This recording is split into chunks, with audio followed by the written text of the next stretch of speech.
All right, so today we're going to be talking lighting. Well, not the kind you install in your house, but the digital kind that makes those awesome video games and simulations so immersive. Ever wonder how they make those lights look so real? Yeah, it's definitely a lot more complex than just clicking a light bulb icon, that's for sure. It's really about recreating, the way light actually behaves thing, like photons bouncing around, Yeah. casting shadows, all that cool stuff, but we have to do all that inside of a game engine. Right, it's a whole different beast. So today we're taking a deep dive into high-quality light fixtures in Unity. Our guide for this is Pierre A's Donzalas, a Unity Technologies expert, who's going to show us how to make those digital lights really shine, especially using this cool technique called light cookies. Yeah, light cookies. You can think of a light cookie kind of like a stencil that you would put over like a real world spotlight. So it shapes the light, creates cool shadows, just adds a ton of realism. Stencils for light. Hmm. I like that. It's a good way to think about it. But before we get too far, maybe we should talk about why we even need these cookies in the first place. Yeah, so creating realistic lighting in real time, which is how, games work, that can be really challenging, especially when you start talking about like less powerful hardware. And what happens is you often just end up with these glowing blobs instead of well-defined, light Yeah, sources. totally. Yeah, I've definitely seen that. It's super noticeable in some games, and it just kind of like takes you out of it for a second. Exactly. And it's not even just about like the shapes of the shadows. It's about the colors, the intensity. It's about making sure the light source itself looks like it actually belongs in the scene? And that's where our trusty light cookies come in to save the day. You got it. They give us that extra level of control over our lights in, the digital world. They act as masks, basically dictating exactly where the light should and shouldn't go. Okay, okay. It's starting to see the light here, pun intended. But how do we make these cookies? Is it a super complicated process? It can be. It depends on the complexity, of what you're going for. Hmm. But Donzelez walks us through creating two main types of cookies.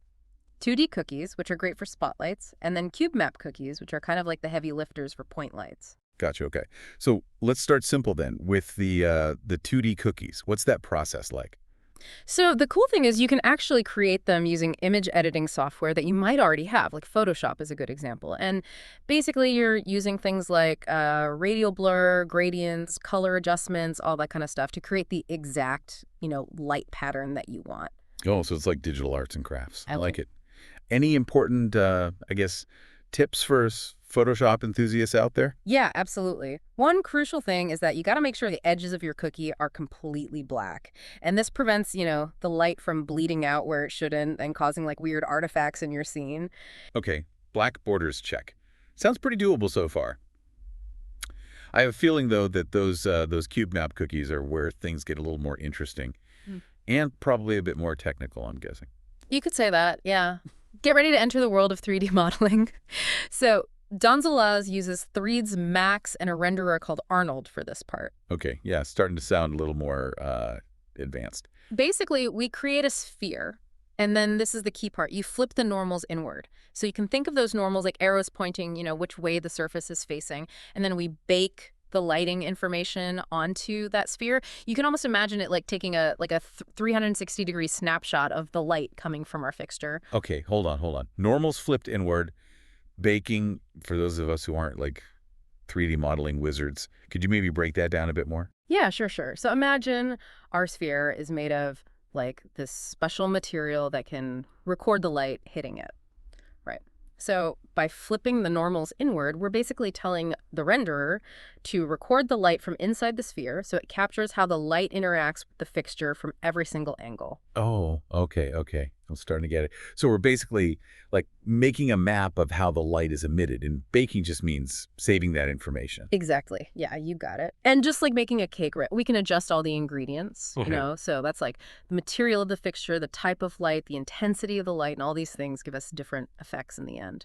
And tweaking those ingredients, I'm guessing, determines how realistic our final light cookie ends up looking. Exactly. Yeah. And Donzelaz points out that even really small adjustments, like, changing the size of the sphere or even like hiding parts of the model during baking can have a huge impact on how the final result look. He even gives you like a pre-made Threads Max file to kind of like play around with, which is nice. Oh, that's awesome. So helpful. Now, I know there's also Unity's progressive Lightmapper. Is that like a good alternative at all for creating these cube map cookies? It can be, yeah. Especially, I think, if you're maybe just starting out or you're working with, more simple light fixtures, it's a bit more accessible since it's built right into Unity. Yeah, yeah, definitely sounds a bit less intimidating than firing up 3 its max. Yeah. So how does it actually work? Basically, you bake a sphere with your light source inside of it, just like before. But instead of using like a separate renderer like Arnold, you use a reflection probe to actually capture that lighting data. And then you do a little bit of editing and you get your cube map. Okay. Sounds pretty straightforward, honestly. Yeah. Any, downsides we should be aware of with this method? Yeah, so one thing to keep in mind is that the progressive Lightmapper doesn't always play so nicely with some of the more like advanced materials that you can use in HDRP, which is, Unity's high definition render pipeline. So it might limit your options a little bit if you're going for something super realistic. Gotcha. Yeah, that makes sense. So for more complex light fixtures with, those fancy materials, maybe sticking with 3ds max is the way to go.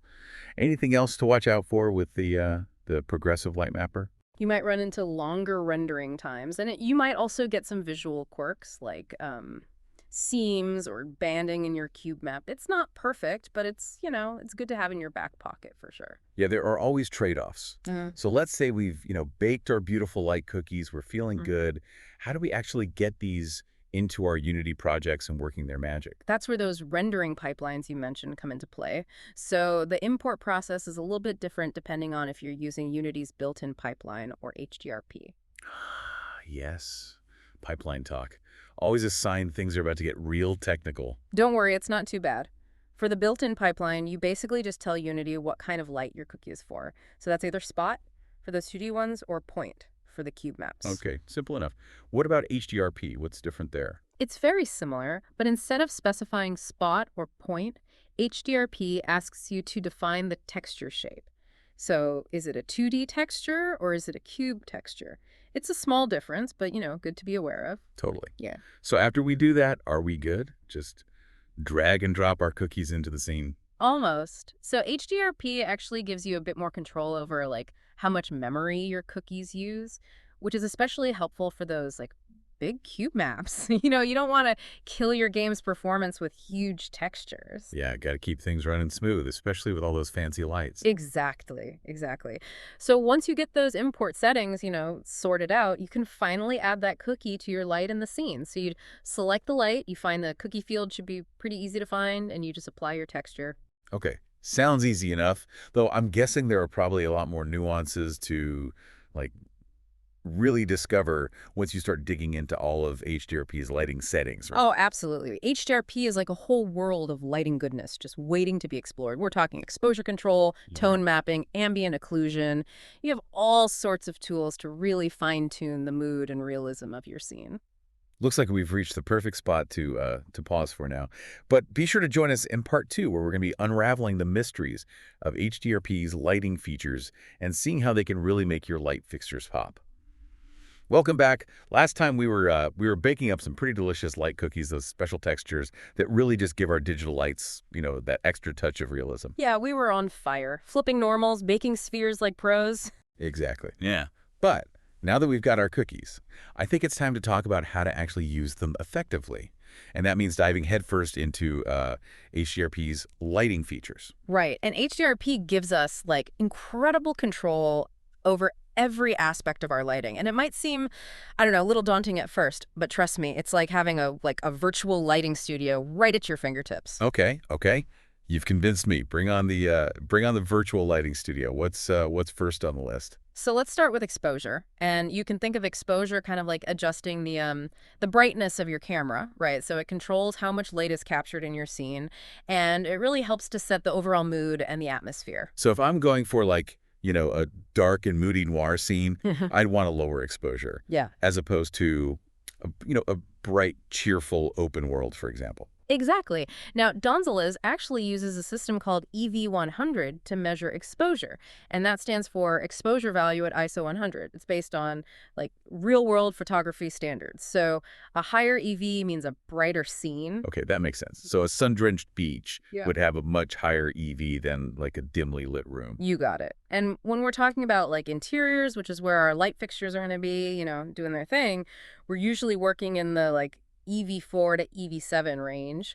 And HDRP lets you actually set a minimum exposure value, so that way even your darkest areas still retain a little bit of detail. Oh, that's super helpful. So even in my like super stylized noir game, Yeah. players will still be able to like make out the clues hidden in the shadows. Exactly. And to make sure those shadows look extra smooth and cinematic, we're going to use another HDRP gem called tone mapping. Okay, tone mapping. Sounds intriguing, but a little technical. Break it down for me. Sure. So imagine you have like this incredibly vibrant sunset, right? And you capture it with like a high-end camera. Tone mapping is how we basically translate all of those like rich colors and details onto our computer screens, which actually have a much more limited range of colors that they can display. So it's about preserving the overall feel of the lighting, even if our screens can't like physically display the full range. Exactly, you got it. And HDRP offers different tone mapping options, and they all have their own kind of strengths. Donzelez is personally a fan of the ACS system, which is used a lot in film and VFX for its cinematic look. ACS. Sounds pretty official. It is, yeah. And one of the things that ACS does really well is it handles those super bright areas. So instead of just like becoming pure white, they sort of like roll off more naturally, you know? It preserves a lot of the detail and just makes things look a lot more believable in the end. So if I have like a lamp with a really bright bulb, Yeah. using ACS will make it look less like a glowing blob and more like an actual, realistic light source. Exactly. Yeah, it's all about those subtle details, those little things that make a big difference. I love it. All right, what else does our virtual lighting studio have in store for us? Okay, so let's talk about a technique called ambient occlusion, or SSAO for short, and this one's all about those soft shadows that you get where surfaces meet. Okay, so like the subtle shadows under a car or, I don't know, where two walls intersect. Exactly. Yeah, you got it. SSAO can add a ton of realism without being too obvious about it, you know? However, Donzelaz does mention that, too much SSAO, especially in scenes that are already highly stylized, can actually kind of like detract from the aesthetic a little bit. Right, right. So like most things with lighting, it's all about finding the right balance. Exactly. It's all about balance. And speaking of balance, I think maybe we should shift gears a little bit. We've been talking a lot about like the overall scene lighting, but let's zoom in a bit and focus on our light fixtures themselves. Donzelaz goes into quite a bit of detail about setting up materials to achieve different kinds of effects. Right. Because like the material of a lampshade, for example, is going to dramatically affect how the light passes through it, right? Yeah. What kind of material tricks does Donzelez have up his sleeve for us? So he starts off with a classic, the lampshade. And it seems, pretty simple on the surface, but there are actually a bunch of different ways that we can approach it. More than meets the eye with those lampshades, huh? Yeah. I'm ready to be schooled. All right, so I think the most straightforward approach is to use an emissive texture on a surface that's opaque. So it's basically like faking that light transmission by just making the lamp shade itself glow. Interesting. Okay, so instead of the light actually passing through the material, we're just making it look like it is. Exactly. Yeah, it's a good trick, especially for mobile games, or if you're going for a more stylized look where realism isn't, the top priority. Smart. But for those times when we really want to go all out with realism and we want that light to actually pass through the materials, what are our options then? That's where transparency comes in. So we can use a transparent material type in Unity.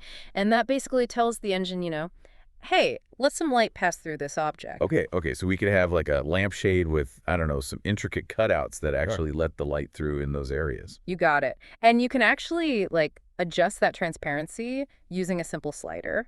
Or you can even use a texture to actually define those transparent areas. Oh, that's cool. That opens up a ton of possibilities. Mm-hmm. But I imagine things could get a little tricky though when you have multiple transparent objects that are, overlapping each other. Absolutely. Yeah, that's where rendering order or, sorting becomes super important. Right. So we got to make sure that Unity draws those transparent objects in the correct order so they don't look all jumbled up.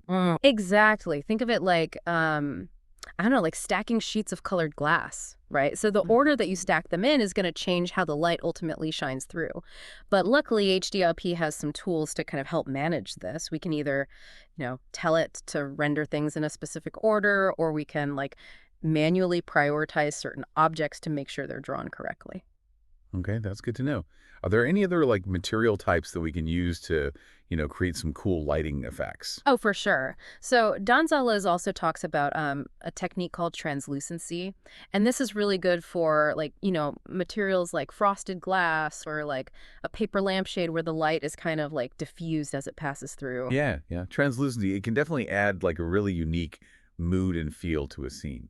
It does. And there are a couple of different ways to like achieve that effect. You can either use a translucent material type, which is going to be the most realistic, but potentially the most performance heavy option. Hmm. Or you can use this kind of clever trick, with opaque surfaces and diffusion profiles to like simulate the effect. I'm always down for those clever tricks, Yeah. especially if it, helps keep our games running smoothly. Me too. Now, before we move on to the grand finale of lighting effects caustics, Donzelaz touches on one more like common issue that we see with, shiny surfaces, and that is aliasing. Aliasing, you mean like those jagged edges that can sometimes appear on like curved objects, especially when they're reflecting light? Exactly, yeah, and it can really break the realism if it's noticeable. But, don't worry because HDRP actually has a tool to help us out with this too. It's called geometric specular anti-aliasing, and like the name suggests, it helps smooth out those jagged edges. Music to my ears. So no more jagged edges on my like shiny metallic lamps. Are there any, I guess, specific settings to be aware of with this anti-aliasing stuff? Yeah, so the main thing is to find a good balance with this setting called screen space variance. If you crank it up too high, you actually risk blurring out those nice like specular highlights. So it's, again, it's all about balance. I'm sensing a theme here. Balance is everything when it comes to lighting. It really is. So are you ready to talk about caustics? You bet. Caustics are like the holy grail of realistic lighting. Yeah. They're definitely up there. All right, caustics. They always sounded a bit mysterious to me, to be honest. Well, it's really just about recreating, how light behaves in the real world. Yeah. Like, imagine those like shimmering patterns that you see at the bottom of a pool that's caustics in action. Oh, right. Yeah, yeah, yeah. Or how about like when sunlight streams through a glass of water and creates those intricate patterns on the table. Perfect examples. Yeah, caustics are all about those like really cool light patterns that you get from reflections and refractions, as the light passes through these curved or irregular surfaces. So how do we actually like capture that magic in our digital light fixtures? It can't be easy, right? You're right. Real-time caustics, very performance heavy. Donzelaz actually recommends a couple of techniques for this. Okay, let's hear them. So one option is to basically pre-bake our caustics using like a specialized renderer, like V-Ray is a good example.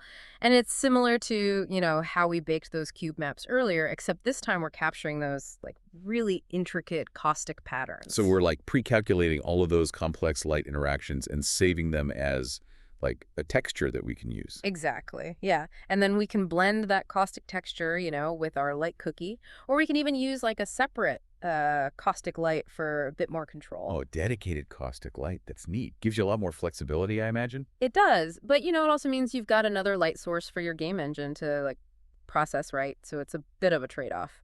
But Donzelaz seems to think it's usually worth it for that added realism. Now, let's say someone's not quite ready to dive into those like specialized renderers just yet. Are there any other like, I don't know, more accessible ways to get those cool caustic effects? Donzelaz has got a cool trick for this. You can actually just use, believe it or not, real-world photographs.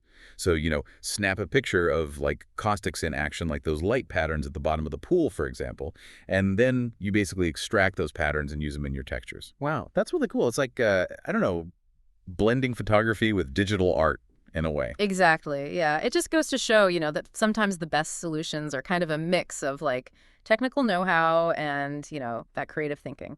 I love that. So Donzelaz doesn't just like, explain the techniques. He actually shows us how to put them into practice. Mm-hmm. What sort of like light fixture examples does he walk us through in the guide? So he starts with a classic, the chandelier, always a good choice. And it's a really great example of how, caustics can really elevate a scene. So for this one, he actually uses a separate caustic light to capture those bright reflections that are bouncing off of like the chandelier's, metallic structure. Classic for a reason. What else? He also tackles a more like subtle example, which is a wall lamp. And for this one, he's really focused on those like fine details, like the wavy caustics that are coming from the lampshade's rim, the imperfections in the glass. It's really cool. And for this one, instead of using a separate light, he actually blends those caustics directly into the fixture's main cookie texture. So two different approaches for two different effects. I'm assuming he saved the trickiest one for last, right? Mhm. What about those notoriously difficult fluorescent tubes? To Donzala's, he's always up for a challenge. So for the fluorescent tubes, he actually uses a caustic cube map to capture all those internal reflections that are happening between the tubes, and the highlights off the reflector, and it makes a huge I difference. can imagine that's all those little details that really like sell the realism. That's it. Well, as we wrap up our deep dive into light cookies and HDRP, Yeah. what are some key takeaways that you're hoping our listeners walk away with? For me, it's that creating truly stunning lighting in Unity or in any game engine, really it's a blend of like artistic vision and technical skill. We've covered a lot of settings, a lot of different techniques here, but at the end of the day, don't be afraid to experiment, Yeah. break the rules a little bit, find what works best for your artistic vision. I love that. Yeah. It's not just about like, following a set of instructions. It's about really understanding the tools and then using those tools to bring your own creative ideas to life. Well said. As we dim the studio lights here, or perhaps, enhance them with a few stylish light cookies, we'll leave you with this thought. The next time you're playing a game or you're in a simulation and you're really captivated by the lighting, just take a moment to appreciate all the artistry, the technical wizardry that went into creating that experience. And maybe, just maybe, you'll be inspired to create some digital magic of your own. Until next time.